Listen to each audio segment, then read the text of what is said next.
দ্বিতীয় ভিডিওটাতে বলছিলাম যে নামাজের সময়সূচি কীভাবে কাজ করে সেটা দেখাবো। প্রথমে আমি ঢুকলাম অ্যাপসটার ভেতরে। ঢোকার পর দেখো এখানে দেখাচ্ছে সেহরি শেষ সময়, ইফতারি সময়, তারপরে সূর্যোদয়, সূর্যাস্ত এবং লোকেশন। মাস্ট বি লোকেশনটা চালু করে রাখতে হবে। লোকেশনের উপর চাপ দেওয়ার পর এখানে দেখাচ্ছে আপনার অবস্থান জানতে জিপিএস চালু করুন। ঠিক আছে, আমি এখানে ঢোকার পর আমি যে অ্যাক্সেস মাই লোকেশন এটাতে আমি ইনেবল করে দিলাম। ইনেবল করে দেওয়ার পর ব্যাকে আসবো। এখন যদিও আমি ঢাকায় আছি এবং এটা আগে থেকে দেওয়া আছে কোথায়, এখানে ঢাকা দেখাচ্ছে টাইম। জায়গাটা দেখো, তোমার ওই জায়গাটা, তোমার এলাকাটা দেখাতে হবে। ওকে, তারপর এখানে দেখাচ্ছে দেখো আরবি কত তারিখ, কী মাস, কত হিজরি, তারপরে এখন পড়তে পারেন আওয়াবিয়ান নামাজ।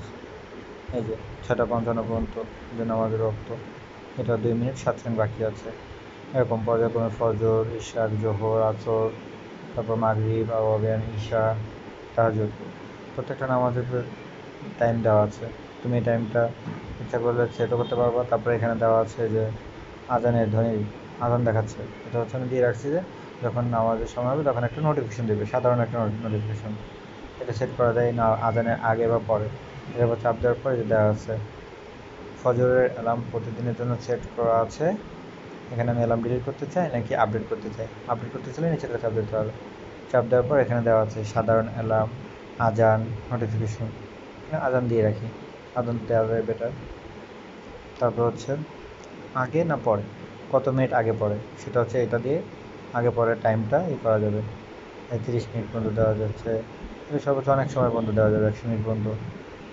0 মিনিট পরে টাইম হবে যখন, তারপরে এটা বাজবে। ফজরের জন্য ওয়াক্ত শুরু হয় 0 মিনিট পরে আজান অ্যালার্ম সেট করা হবে।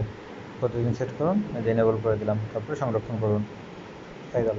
এবং প্রত্যেকটা ওয়াক্ত তুমি দিয়ে রাখতে পারো, ফজর, জোহর, আসর, মাগরিব, এশা, তাহাজ্জুদ। তাহাজ্জুদের জন্য তোমাদের দরকার হয় না,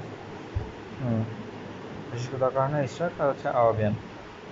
এবারটা বাদে বাকি সবগুলো মোটামুটি দরকার হয়। তারপরে তুমি দেখতে পাবা তোমার কিবলা কোন দিকে, মানে পশ্চিম কোন দিকে। এটার উপর চাপ দিলে তোমার দেখো পশ্চিম কোন দিকে দেখাচ্ছে। আমার থেকে হচ্ছে এদিকে পশ্চিম, এই জন্য এদিকে কিবলা ঘর দেখাচ্ছে। এটা আমি ঘুরাইলে পর্যায়ক্রমে ঘুরবে, রোটেশন হবে। ঠিক আছে, তো এই হচ্ছে কাজ। তারপরে তসবি গুনতে পারবা তুমি। এই অপশানটা চাপ দিলে যে তসবি একটা একটা করে গুনবা। স্ক্রিনে যেখানে চাপ দেবো সেখানে একটা একটা কাউন্ট নেবে।